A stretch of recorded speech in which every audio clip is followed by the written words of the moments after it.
finishes my tag. Thank you, Louis. Action. All right. Okay. So continuing our conversation from the working group leads meeting, we want to focus our efforts for 1.9 towards stabilizing our code, particularly around addressing upgrade pain points. And as part of that, I think the guidance to the working groups lead was focus on features that have been there in Istio, which are an experimental alpha phase, how we can promote them, and following our promotion strategy, adding tests, making the documentation better, review the bugs which are open, if some of them particularly tied to upgrades and they are in your, oh wow, your typing is really loud. I'm going to mute you, Josh. Yeah. And if there are bugs related to upgrades that fall in your domain expertise, evaluate that.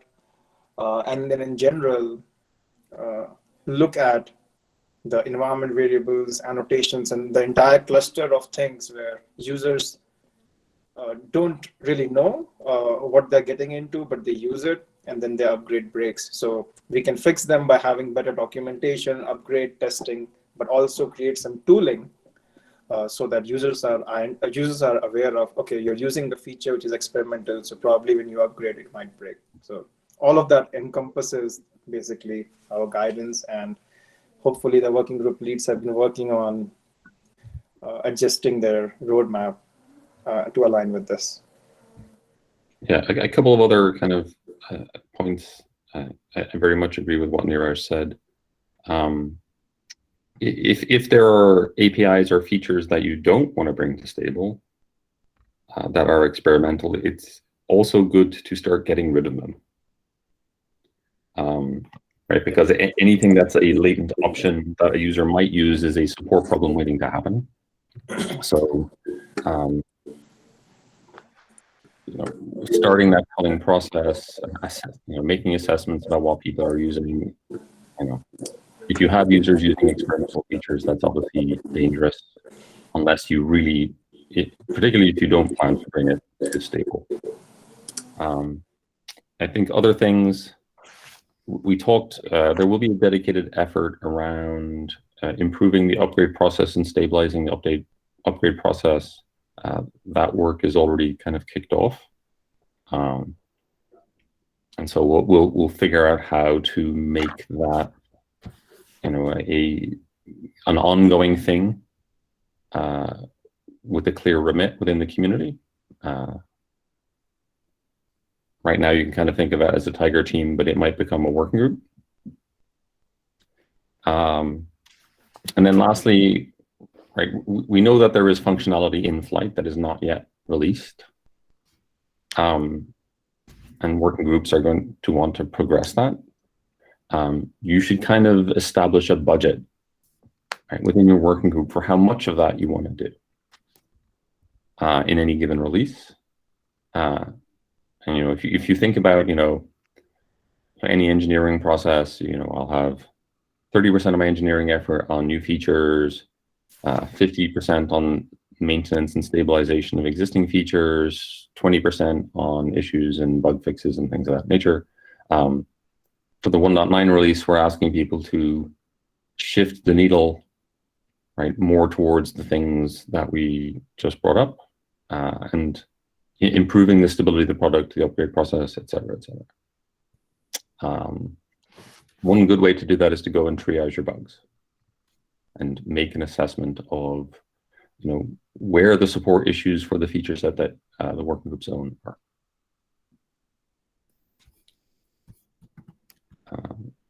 Louis, is this a guidance just for 1.9? Because I believe not everything can be done in 1.9. Right now, yes. Although I would say that the upgrade work, the Tiger team, is going to span beyond 1.9 very clearly. Really, though, much of what we're asking for here is, just being a bit more rigorous about a process that we already have for feature graduation.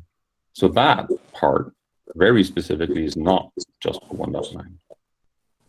Yeah, and I'll just add, I am, from a process point of view, working group leads and maintainers review the PRs. I think when you're reviewing some PRs, put your user hat on and think about whether it impacts upgrades. How can that be mitigated? And should we need release notes? I've done that in the last few PRs that I've seen. It's obviously impossible for TOC members to be everywhere. So that's another thing that we can have in our mindset, that even if you can't, like some of these APIs, we have not been very sure, like metrics, default metrics, are these APIs or not, should we change or not? So it's okay to have a discussion and say, hey, should we document them? Should we document the impact so that users are aware, and how can they disable it? So that process probably will just continue, assuming we can start following it. Hey, Rajesh, this is Rob. Could I add to that, that should go for things that are being removed as well, because, we sort of have the mindset that, well, this wasn't documented, so it's okay to delete it. And then, we go and upgrade and find out someone was using that or something, and then it becomes a problem. And so I think in addition to that if we're removing things, then I think the first step should be to document, hey, we're going to remove this environment variable, we're going to remove this setting, and get that in release notes for the release so that folks have warning that, hey, in 1.9, we notice this is there, we're going to get rid of it in 1.10, so that we sort of can ease people off of it, per our support policy, because we have a lot of functionality that is undocumented, and we're sort of just leave it as like, well, you weren't using that, or you shouldn't be using that because it's not documented. And it's like, well, a lot of stuff isn't documented. How do I know what is stuff that's okay to use, what stuff that's going to be painful if I use it, that kind of stuff. And since we don't know, I think that having a brief period where we're like, hey, we noticed this stuff, we're going to get rid of it. So anyway, I'll stop there. Yeah. So Rob, actually, some of that stuff is starting to happen. Nate. Oh yeah, I'm not saying it's not happening. I'm just saying, like, in addition to what Niraj was saying, that if we're looking and we're going to delete something, we should say, okay, I need to delete this, but I need to wait a release so that I can at least tell people that we're going to delete it so they can prepare. Yeah, it's kind of a form of API inventory management. Right. So what do you guys think about having some tracking for removal as well? I mean, we have promotion for alpha, beta, and stable in enhancement repo now. Should removal also have some process? No, it has to, right? I have a process for removal. Costin brought up a good point in the chat too, that like one thing we could do is when we upgrade, we can let users know of things that will be removed soon that they're still using. Right, we can do a much better job there of not just documenting it, but actually like letting users know during an upgrade. Yeah. All things that are undocumented. If you use anything undocumented, you should have a report. Hey, those undocumented things are found. You're using envoy filters that may break and so forth. I'm not sure that that's realistic, though. The undocumented surface area is more or less infinite. But but we can always do some. I mean, there's stuff to slip through, but any warning we can give is value. Okay. Yeah. So you've used any values? Surface is not that big. It is not infinite. Right? Yeah. We know what they are. We can look through the code and figure out what are all the environment variables that we have and which ones are not. We have a deprecation analyzer. If I was to write an alpha analyzer, I think it would produce a lot of output. Sure. Yeah, I guess like an example that I would put there is we had on the networking call yesterday about annotations in sidecars, and those the question was, well, are those supported or not? Are they API or not? And it's like, well, they're available. They've been available. They weren't supported in the CNI version of the injection, but they were in the init container version of the injection, and that was really what it came around, right? So I think where I'm coming from is we do have things that aren't documented that people are likely to be using, but we don't even know it, and then we just say, well, that's not documented, you get what you get, which is. So I feel like we're talking about a hypothetical problem that doesn't exist, in my opinion, because we have already all the tooling to expose this information. We have anything that's configured in an Istio CR that's deprecated. We have warnings now that are exposed pretty much everywhere we can stick them. And at install, we have a bunch of deprecation warnings. And I don't know that we've ever really removed something without a release note. So I'm not sure. I totally agree it is something that we should solve, but I'm not sure it's really a problem. Is there any real examples? Like have a release note when it's removed, but more give people like, hey, we're removing this in the next release so that they have forewarning, so that they have a period where they can wean themselves off of that in an interim release. I think so that they're not going to be stuck, right? I mean, John is saying that we're giving them warnings, and John, I think you're saying that we're giving them warnings, but they may not be reading the release notes. They're still surprised. Yeah, the warnings are, we usually do it before. If it's something like an obscure environment variable that we've always intended to be temporary, then maybe we don't give them a full release notice because it was it was deprecated from the get-go, basically. So actually, sorry. So we had a hallway conversation. I don't think it ever got formalized into proposal for a mechanism to address this. And that's basically saying, like as an installation step, if you actually want to make use of, say, an alpha or an experimental feature, you need to basically specify some sort of flag that, yes, you're willing to use those. And if not, basically during that install or upgrade, we'll actually just spit out an error message basically saying, no, sorry, we're not going to do this. You're using that feature unless you override us with this flag. So it forces people to, it doesn't stop them from doing anything. It just forces them to be aware. Yeah, so we've specifically asked, I specifically asked Mitch to follow up on the UX working group on that subject and come up with a proposal with Ed. I know that Jason and Mitch are looking at the API inventory problem so that we can track lifecycle of features at the field level in the API. Nate did this for annotations. We need to do it for environment variables. I asked Mitch to follow up on that one too, or at least try and find a volunteer. Yeah, all of that. Right. So what? Yes. Right. So obviously we don't have detail yet, but people have been asked. Specifically, working groups have been tasked with following up on specific subjects. And so if you have ideas for what an ideal UX is, right, to help users understand their exposure to issues that would span upgrades, right, where we're very sensitive, I suggest you engage with UX working group. If you have ideas for tracking inventory and making inventory tracking useful as part of the development process, I think talk to Mitch right now. We also talked about working that in with BTR and that working group there. So I expect to see some overlap for those two things. If I can raise my hand here. So Niraj brought a very interesting point yesterday about going over the existing features and figuring out if they meet the bar of beta. And so we basically can present if the user is using anything that is not beta stable and supported, we should have this warning and tell them that it's not. And like the annotations that we discussed earlier, this is something that I don't think it has a lot of testing anyway. And we may want to deprecate it and announce it that, hey, sorry, this is not really what we thought it is. So, Costin, you're suggesting we do an audit? We do an audit of the beta thing. I mean, I think it's more important to do an audit of the stable things than to do an audit of the unstable things.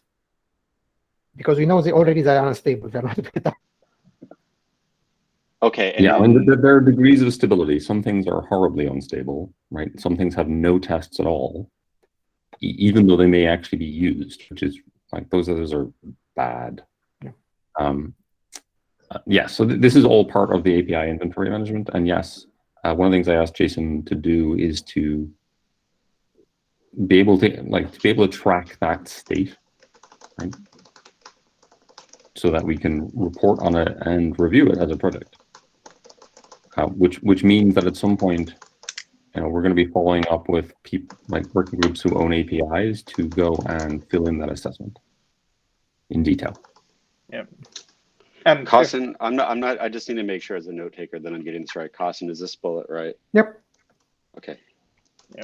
I was going to say, and if working groups already know, sorry, Sven, go ahead. I was going to say beta and stable, right? Anything that is marked as beta or stable, not just stable. Yeah. Good. Go ahead, Neeraj. No, I mean, yesterday I identified few annotations and things like that I found, but I think working group leads are experts in this domain already. So you don't have to wait for the work that Louis is talking about. You can preempt it if you're already aware of view, right? And plan it for 1.9 now. We'll just make, the other thing is we have to make sure we capture it in a sustainable way, right? Like I don't want to go into a document that then dies a week later. So it needs to be worked into the development process. That's part of the thing I asked Jason to look at. So you can start writing your document now, take your inventory, but then expect it, right, at some point to convert it into something that's part of the CI/CD process.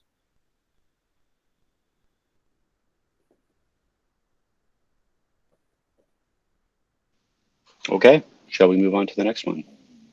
Yeah. So I moved. I had put this one in as part of the earlier topic, so I moved it out as a separate one, which is, I feel like we are delivering this guidance a little too late because a lot of the working groups were already putting together their 1.9 presentations and had already done that work.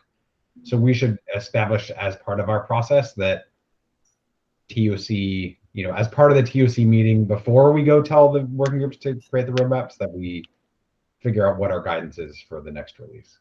So maybe we can just remind ourselves next time, Shweta, to do that ahead of time and not wait till after they start presenting and we go, wait, actually you should do this other.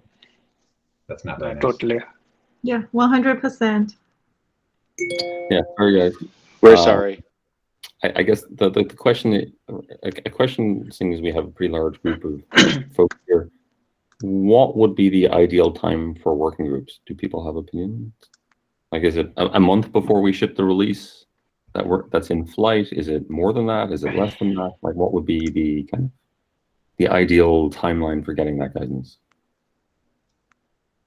I think a month before shipping is a great timeline. That's usually the feature complete deadline or the branch cutting deadline for the prior release. So we're going to be busy with 1.9 right up until that time. The earliest we would begin thinking about 1.10, I think, would be right after that. Yeah, I agree. And normally I start the guidelines a month before the release, so people can start thinking about the roadmap. So that's around the right time. Yeah. So from a project management point of view, is there like a calendar or something where we can keep these things? And can you add me so I remember this? Sure. I create normally the timeline for Thank each. you. I'll add you there. Thank you. Any other work group leads have opinions on this? Sorry, Shweta, please add the whole TOC to that. Thank you. Yeah. Yes, I should have said that. But what I will do is everyone has the access. I will add it at the top of the TOC. So whenever you want, you can just click on that timeline. It may be nice to do it even slightly earlier because a lot of times we have changes that we're lined up for like the day or week after the branch. So if there was something that was conflicting with that, it would be too late. Usually that's just cleaning up old stuff though. So it's pretty unlikely, but depending on what you are going to recommend, I suppose it could matter. Like Okay. Mixer, for example, we killed it like a day after we cut the branch. So. Yeah, certainly, if the counterbalance to this is if working groups have a big sprawling feature that they're trying to take on, and they want explicit guidance about when it would be good to take on the risks associated with that within the project, it's good to bring that directly to the TOC. Yeah, that makes sense. Focus topic. And so Mixer was removed from 1.8, right? Yeah. Okay.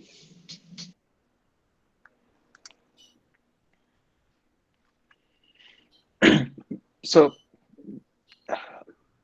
we want to talk about the next topic, which is, should we start having time boxed lengths that you're allowed to stay in alpha beta before you're required to, up or out?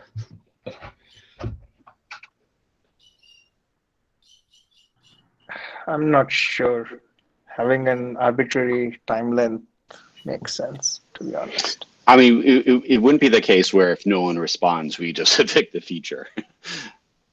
It would be a policy and a guidance. Yeah. Yeah.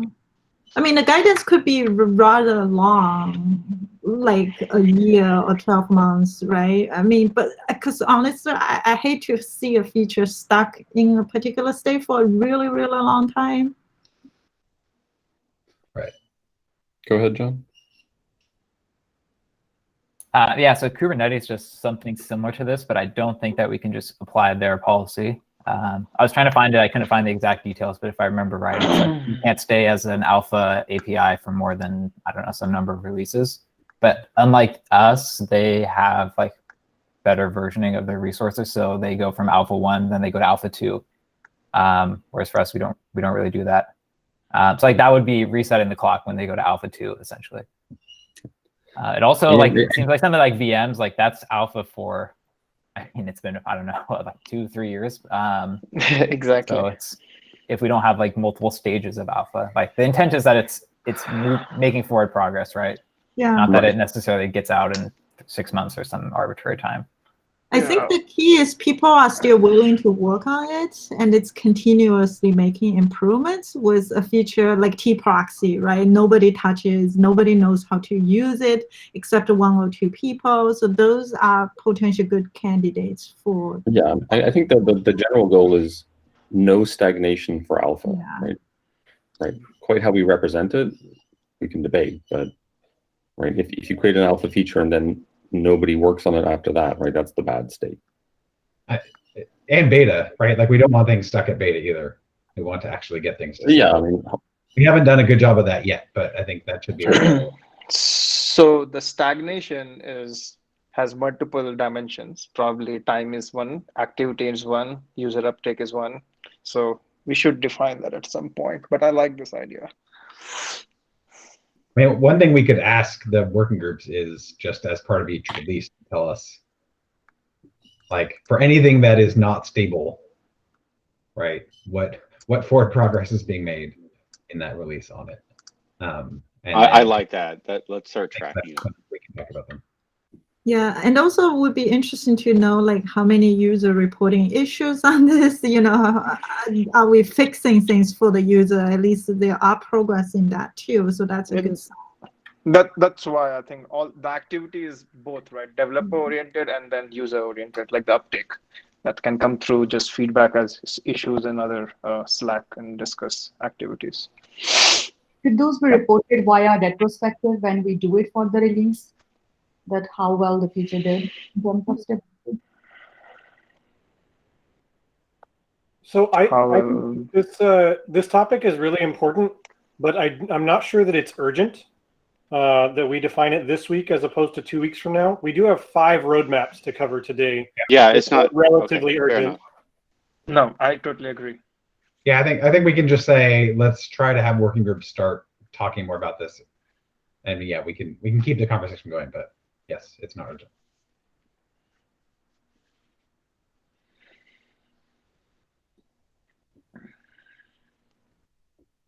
Is this a cool action item? Basically say let's get the working group leads to come back with a plan for how they're going to promote or remove any pre-stable feature by February 2021. Good enough?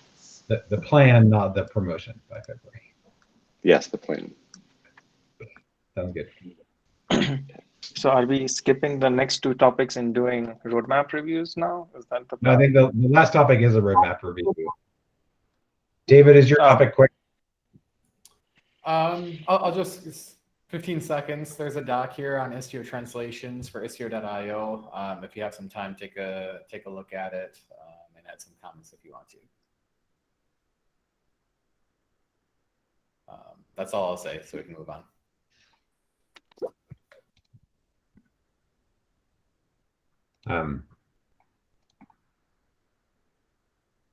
Am I presenting the right thing? Yes, I am. I see. Okay, so I'll just start going through the tabs, starting with environments. Environments, you want to go first? That means Costin? I can't remember. Who is co-lead of environments? Yeah, I think this time it's me. Okay. Is Martin or Steve here? No. That's the list. I mean, I'm not reading it again. I think happy to answer any questions. We tried to minimize list. We failed. If anyone can take stuff out, we'll be happy. So we do have one unstaffed P0. Enforce policies for upgrade. What does that mean? I'm not sure. I think that was a documentation. I don't know. That's like a lot of things regarding documentation and the testing. I think you said maybe delegate to the Tiger team. Oh, that's yeah. So it's a collection of small, documentation things that are not necessarily development, but making sure that everyone is aware that features are in a state and that mesh config is a proper way to configure and everything else is not supported and is not stuff because it's not really an item that it's not a long item. It's something that just needs to be patched somewhere. Okay. What's MCS integration? MCS it's API from Kubernetes that has been going for quite a while, and it's moving forward to progress on that feature basically. Okay, I'm going to challenge the priority for that in lieu of the other items. Yeah, I saw a Costin yesterday or maybe Wednesday. We decided it's P1. We decided it's P1, but some people are working on it because of prior commitments to the. Right, we can deliver P1s. That's okay. We can right, exactly. I was just trying to say, should we change it? We can change it to P1. Yeah, definitely. All right. It's a P1 as far as the Istio project is concerned. Within various companies, it might be a P0. Yeah, exactly. I agree. Which is the always top level guidance. Yeah. Perfect. Thank you. So I'm going to keep going down this list unless somebody is. And we also discussed if VM integration is really a P0 or a P1 because it has been 2 years when it's been not promoted and nobody died. So maybe it can still stay another release. Let's go sequentially here if you don't mind. Yeah. Okay. So row 3 there. Why is it even a P1? It is why it's a P1 and not a P0, or why it's not a P2? Not P2. So this is technical debt related to security and control. It's not. Maybe it's P2 if you want, but it still needs to happen because we haven't finished all the checks and so it's technical debt basically. What happens if we? Well, sorry. What? Yeah, sorry. No, nothing bad happens if we don't do it. It's fine. We like VMs. We've been with this situation for a long time. It's not really a problem.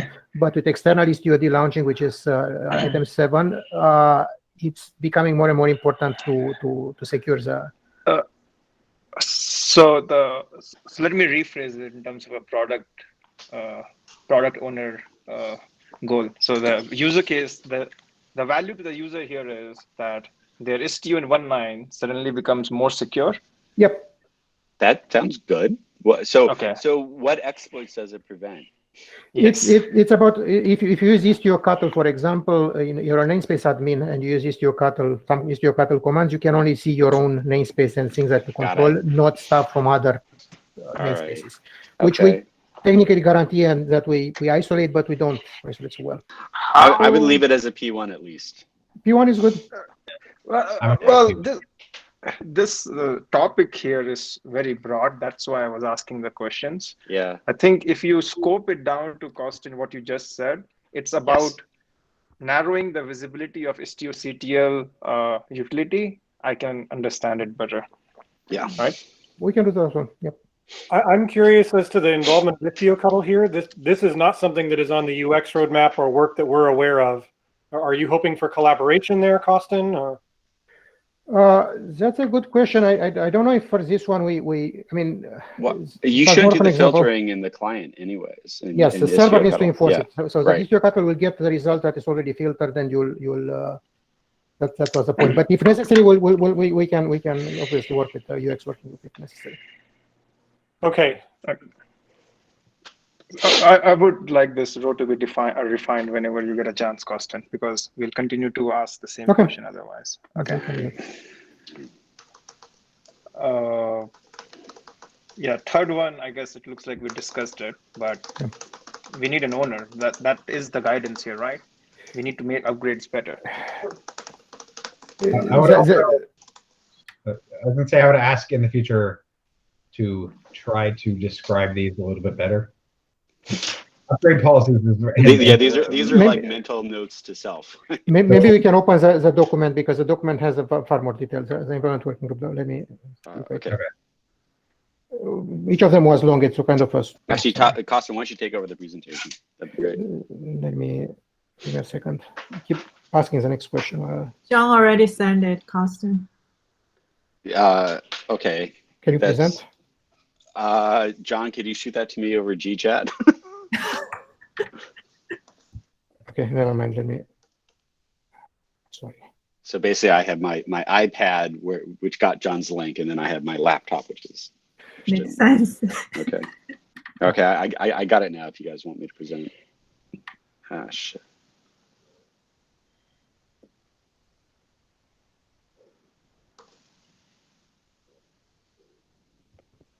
Now I have to find it. Okay, almost there. Okay.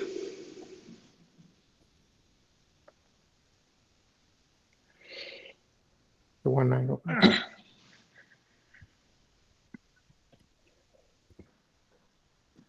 A lot more detailed. Yeah. Okay. I mean, so either I'm going to say that row we are talking about, the upgrade one, is either deleted or expanded, because there's no point. It's down. It's expanded. If you scroll a bit down.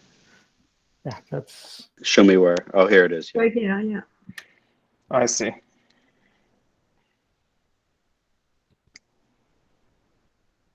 And all of them are actually done. I mean, for example, embed mesh config in Helm values.yaml, it's already done. You just need to document and say that that's the only thing we support. And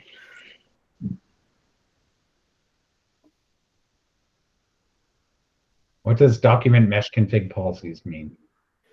Documents the fact that all configs must be in mesh config or begun, meaning that values.yaml, global.yaml, and all the other stuff that was not reviewed and is not treated as an API needs to stop being used.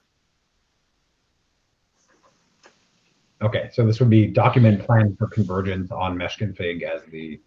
Yeah, our policy is that mesh config is a source of configuration for Istio D, and other things that are experimental are not supported. Or is there a RFC that describes that? Because there should.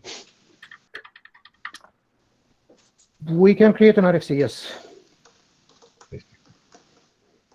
Okay, I mean, these are really good, even though I would have phrased it like Sven did, just because I'm not too involved in the environments working group. So I would suggest if these can be teased out and put in that Excel sheet, because these make a lot of sense to everyone, right? Yeah. Okay.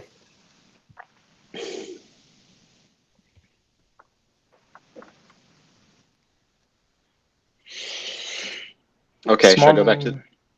Yeah, let's go back to the sheet. Okay. Are we done with the environments? You want to keep going here? I want to ask about row 5. Is revision-based upgrades the recommended upgrade path in Istio? And if it is, when is it going to get out of alpha? Yeah, maybe this is a P0. When it's going to go out of alpha, when it's ready. I mean, we still have some testing to do and some improvements. I do not think there is any other alternative at the moment for safe upgrade except for revision. So we declared it as the recommended way the second it was released in 1.6. Yeah, 2 releases ago. we need to get it out of alpha quickly. It backfired, right? Yeah. That's the problem. Why did it backfire? Folks were confused about gateways. It wasn't clearly stated what to do with gateways. When you uninstall with Istio CTL, it actually gets rid of everything and makes your new revision non-functional. Yeah, that's. So that's why I want .8 to introduce the install where you break control plane and gateway into two separate installation operating system. My question still stands. Yeah. If this is the recommended way, how can we sell customers use this when this is alpha? Well, isn't that the whole point of this art thing, that we're doing the things that we need to promote it out and make it usable? Oh, it says release type alpha here. That's why I'm mentioning. We should. This put is the together- source. Yeah, we should get one of our promotion docs, right, for this. Yeah. So I just added that chat. We started working on that in 1.8. Hopefully it'll be finished in 1.9, but we're already working on promoting it to beta. Oh, right. Yeah, thank you. Yep. So should the priority here be P0? Yes, and should be Absolutely. P0 to beta, I think. Okay, but this column right now is basically what it is currently. It's not what where we're trying to take it, right? That's the meaning of this column. No, I think it's where it's going. Yeah, if you look at the other rows, Josh, like external Istio and VM, Yeah. it's marked as beta. Okay, do you guys concur, people who created this tab? Absolutely. Okay, Yeah, so then this goes to beta. Yeah, exactly. Okay. Okay. How are the docs for revision-based upgrade? What are the state of the docs today? Decent. It's pretty good. Okay. I've run through it before. I think it'd probably be useful to expand that to a multi-cluster deployment. Because I imagine that will be most customers eventually. I agree. Sounds reasonable. Yeah. So I think I'm happy with the other 7 and 8. I don't really understand 8 that well right now, but 6 and 7 makes sense to me. It's just there are too many P0s here with the same names everywhere. Yeah. Yeah. For 8, it's basically we want to kind of, apparently there are some weekly builds that are produced, and we want to make sure that stability is good, released to week to week, to avoid the big bang at the end when we discover that things are broken, basically. So we because there are all kind of changes that may introduce subtle behavior changes or subtle problems, and we want to make sure that we catch them as early as possible. So is the release something that a user will see? It is something that we will test, verify that it's stable. Okay. They are wouldn't actually public. be a patch release. They are public, and the user who chooses to use from head and trust that our automated testing is good, they could use it. Are these built off main or master? Master, yes. Okay, got it. Yeah, so do you anticipate anybody using it, casting it? I don't expect any of our users would, pick up the weekly build. We know that there are some users that are using master. So there are some large customers that reported that, and I think we'll have more. So I don't know if this should be on the roadmap, because it was approved in the test and release roadmap like a year ago, and we've been doing it ever since. So it's improving, basically. That few people know about it, basically, and so we need to raise visibility. What are you going to improve? More stability testing on and upgrade testing on those alpha releases. So the upgrade testing is right now running in kind, and it's just a short up, down, or whatever. I want to make sure that we can do weekly upgrade for subclasses. If somebody's willing to do the work here, it sounds great. So yeah, it sounds great. I'm not totally convinced if there should be an environments working group compared to the BTR working Good group, point. But it's fair if Costin, you want to do the work. My only last question will be, if 4 things in this have the same name, how does that person prioritize it? By delegating to other people, maybe. I don't know. So Costin's got 1 P0. So that's good. That's yeah. But there's still quite a few rows with Costin's name. I'm just trying to understand. Even P0s, there are 4 P0s, and this quarter or this release cycle is very, very short with multiple holidays. Do you think we can hit all 4 P0s? I think it's a stretch for sure, just to be honest, frankly. People are going to be on vacation for a month. I think we can do it, because the VM stuff and external Istio, we're just closing it out. Like, most of the work is already done. The revision stuff, we have a lot of people willing to work on it, and we've already started, and it's really not that hard. So, So other than I'm pretty that- confident, actually. Yeah, at least on the P0s. The P1s, I don't know. So, I mean, row 4, the upgrade policies, that's at risk because it doesn't have a contributor assigned. But other than that, John is the only person who has multiple P0s, and he just says he's confident. Okay. Yeah. So That's then great. should we demote row number 4 to P1 at this point? I think that's fair. Either, finding well, sorry, actually, let me put it this way. If that is truly a P0 and it really doesn't have contributors, let me know and I'll try to find an owner. But we need to understand that that really is truly a P0 for me to go find somebody. Also, a quick question. Since we were talking about the promotions of from alpha to beta and a time box, should we have another column which says path 2? So if a feature is an alpha, then path 2 would be beta, then whatever timeline, 2 months, whatever. I mean, does that make sense? Or it can be a discussion on this. Or maybe I can take in the working group since that's the proposal we thought we'll do.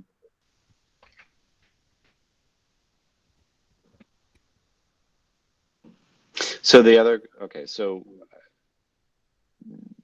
that would cover the case where, the path to beta might not fit into one release. We might need multiple releases, and we can indicate that here. Yeah. Yeah, fine with me. I think that's a good idea. I mean, we could potentially adjust it in a month or two. Yeah. So for row 4, somebody from the environments working group is gonna take that expanded description and add it here and find owners, right? Yes, Is that okay? Sure, we can do that. Yeah, and again, if it really is a P0 and you need help finding an owner, let me know. Okay, next tab, security. Lehman, Oliver, who's here? Or Lazan? Lehman is here. Yeah, Oliver I can is here. start. Okay. Yeah. So the first one is we have a long like aged tracking bug for migrating our old Kubernetes CSR API client to the new V1 CSR API, and I'm still tracking that. We are planning to get that migration done in this cycle. So it's a P0. The feature is GA. Shankar is going to work on it. So the next one, support adding custom routes to the workloads. This one is very important in terms of super important time, zero downtime migration, and also CA federation. We kind of support it, but it was never documented and tested well. So this is what we are going to do as a P0. So does this also include things like root CA rotation, or is it just a building block and eventually we'll have It allows block. Yeah, building block. Building block. Yes. Oliver, quick question before you move on. Will this allow users to specify TTL for all the certificates? Because that functionality at the higher level was kind of taken away. We have environment variables, but like Costin says, we normally don't want users to use environment variables for those, right? We support TTL for the users to configure, but the ways how to support it is like kind of changing from release to release, right?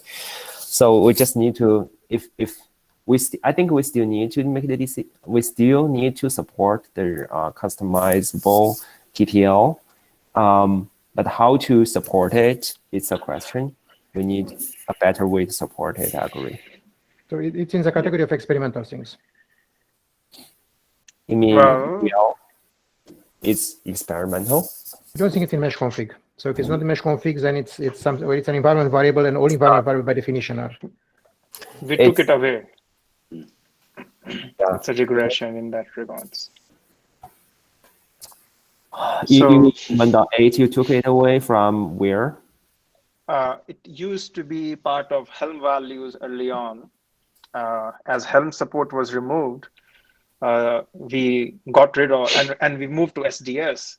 There is no high-level user API to configure this other than an unsupported experimental environment variable. So my question here is basically, can we escalate those things where a lot of security configurations currently are through environment variables and not through first-class APIs.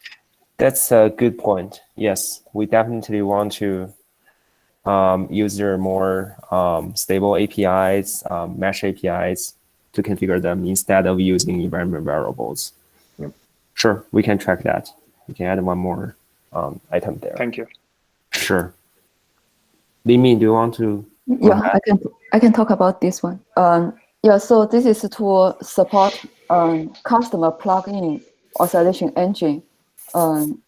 So Istio already provides its own authorization policy, but in many cases, customers still want to use their existing authorization engine. And go ahead. So I'm wondering, is this kind of playing the role that mixer policy checks used to play, or is it different? Yeah, this is a little bit similar to the previous mixer use case. Like, okay, you have some external server running, which does the authentication and authorization check. Okay. Yeah. Cool. Yeah. So Yangming already had the design reviewed, and I think he already checking the API, and currently is working on implementation. So we plan to ship this feature in alpha in 1.9. And actually, I'm curious. Is anybody? So Doug, I think you're on, and also Mandar might be on. What do you guys think about this in terms of the relationship to the previous mixer policy checks? So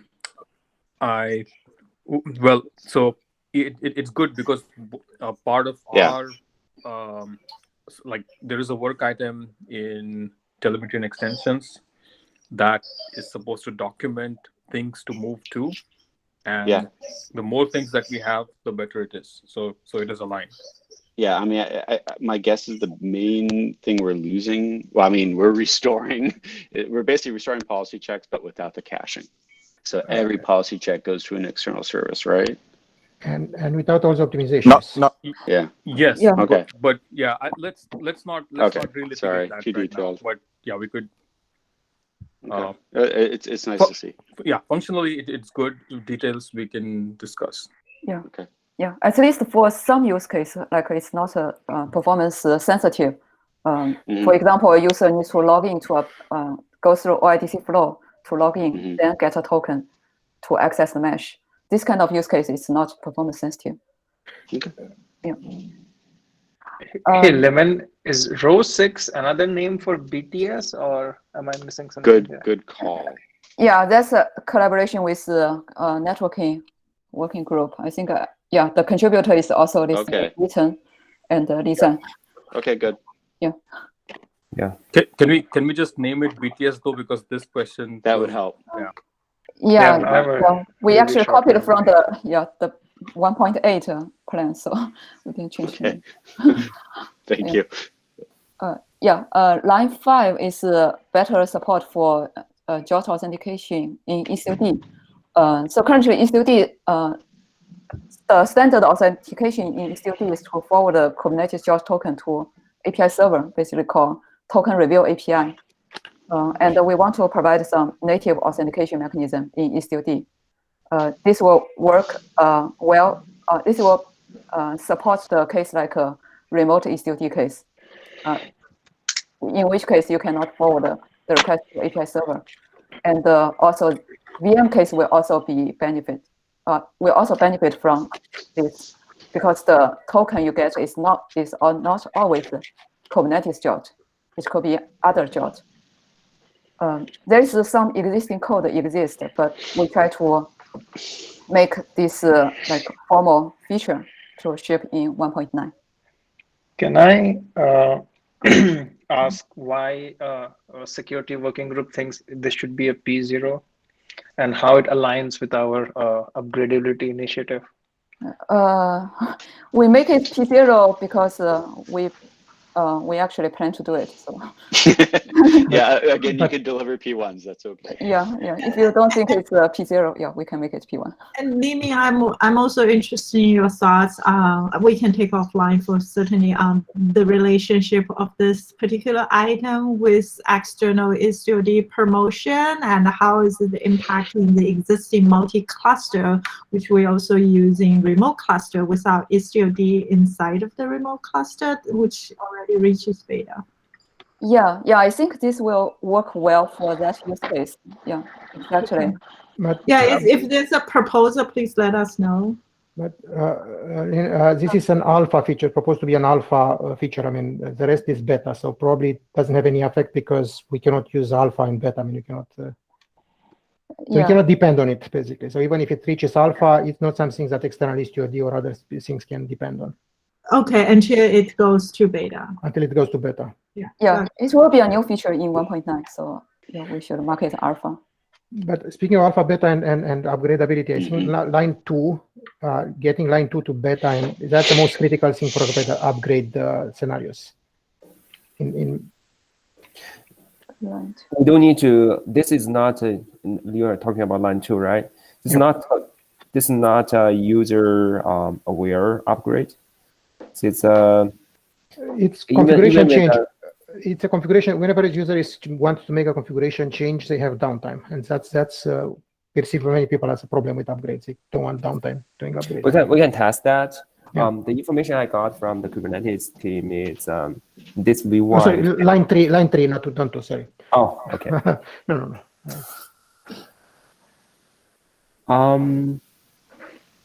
Zero downtime. You're talking about zero downtime CA migration part. CA migration, CA changes, and everything related with CA with security. I mean, to be zero downtime.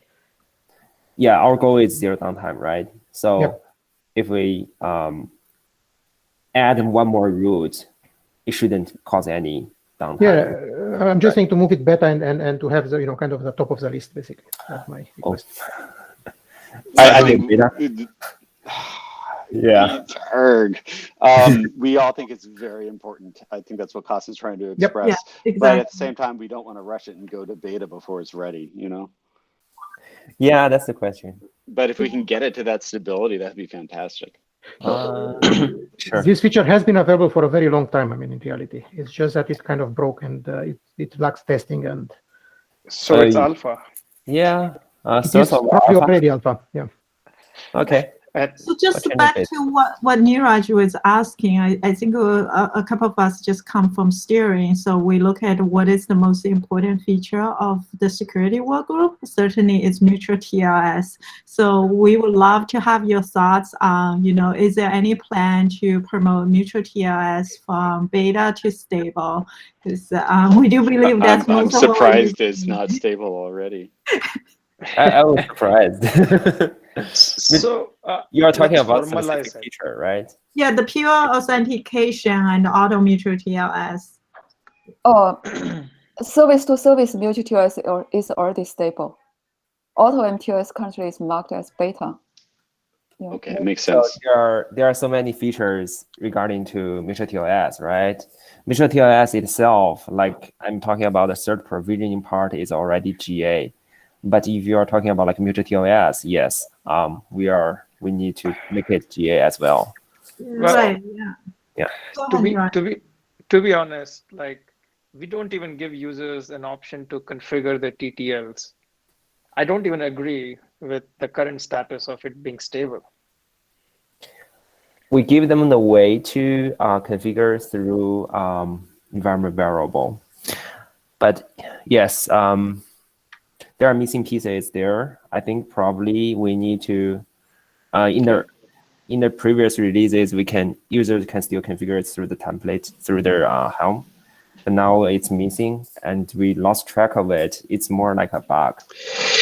Well, so guys, I think that's actually some feedback from the TOC that what I'm seeing here is mostly the introduction of new alpha features. And I think people are requesting, put some work into some of the existing beta features and get them to GA.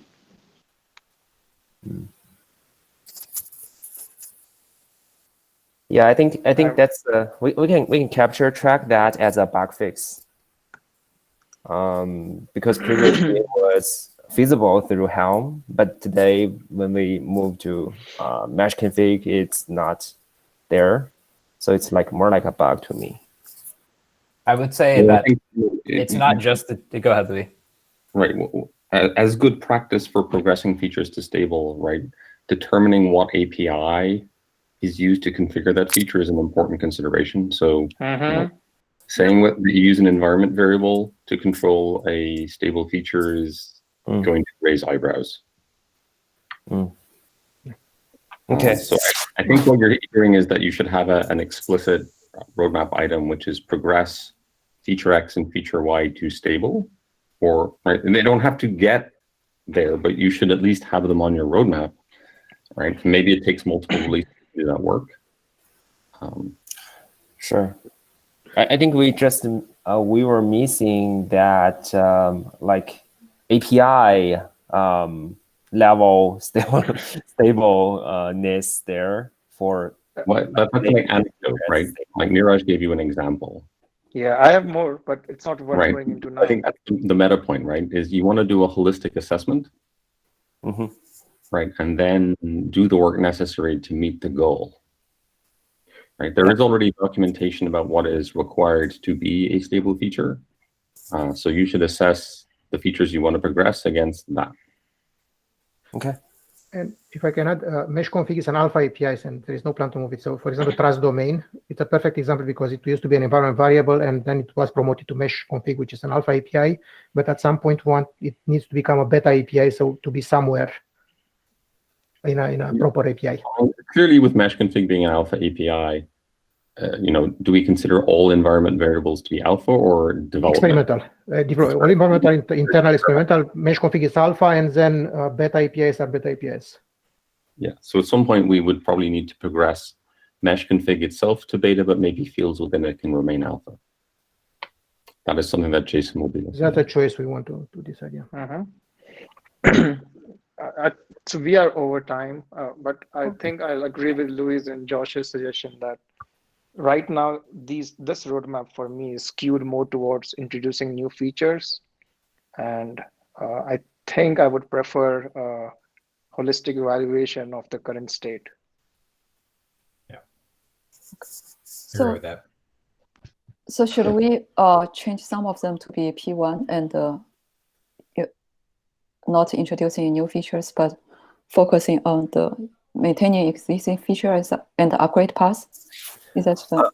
I don't know about like policy because there are some things that are related to their MetroDLS itself or their certificate management. Those we will do some assess, as Louis was saying. Like we evaluate what's missing for a stable and we promote them. For the policies, maybe Lini, you can work separately because there are a couple of different things. Maybe you can prune some of them, demote them to P1 or P2. And but please don't support. Please do not demote the support for multiple custom routes. And if possible, align to help environment working group to skip releases and to have some more testing around interoperability with older version of old Envoy talking with new Envoy and all control plane talking with new control plane. The upgrade testing stuff. Testing stuff, yeah, it should be prioritized. John, go ahead. You have been trying to say something for a while. Did I see a hand from you or something? No? John, maybe not. But they're getting tired. Been up for a while. Sorry, I cut out for a couple minutes, so maybe this was already said, but along the lines of stability, I would love to see stabilizing SDS on here because we've had a ton of bugs in the past, and we still have a bunch of active versions. It's been a consistent thing that pops up every release out of time that blocks. Are these in Envoy, in the Istio agent? Where are the bugs? No, Istio they're agent? typically in Envoy, actually. Envoy. Yeah. I mean, I would love to see the Istio agent code cleaned up as well, but that's more of like a code health than a Envoy crashes or Envoy never gets certs. And most of those seem to be Envoy issues. We've seen a lot of those. Okay. Going back to 1.1. Yes. Yeah, sounds good. Thanks for the feedback. I think we will maybe demote some of the feature to BP1 and add some code like make SDS more stable. And on the SDS stability on the Envoy side, I might be able to help with somebody from my team. Let me know. Yeah, that's good. Yeah, thank you. Thanks. I'm keeping an eye on it. If you like, just reset P1 or it should be good. You Chen, the audio is not good. A lot of background noise. It's hard to hear you.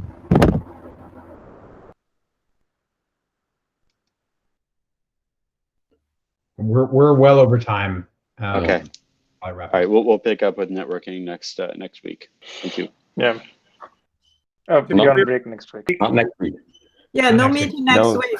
I'll have the meeting without you guys. All right. Have fun. Yeah. Thanks, folks. Have a good holiday. Thank you. You too. Thanks. Bye. Bye. Thank you. Bye.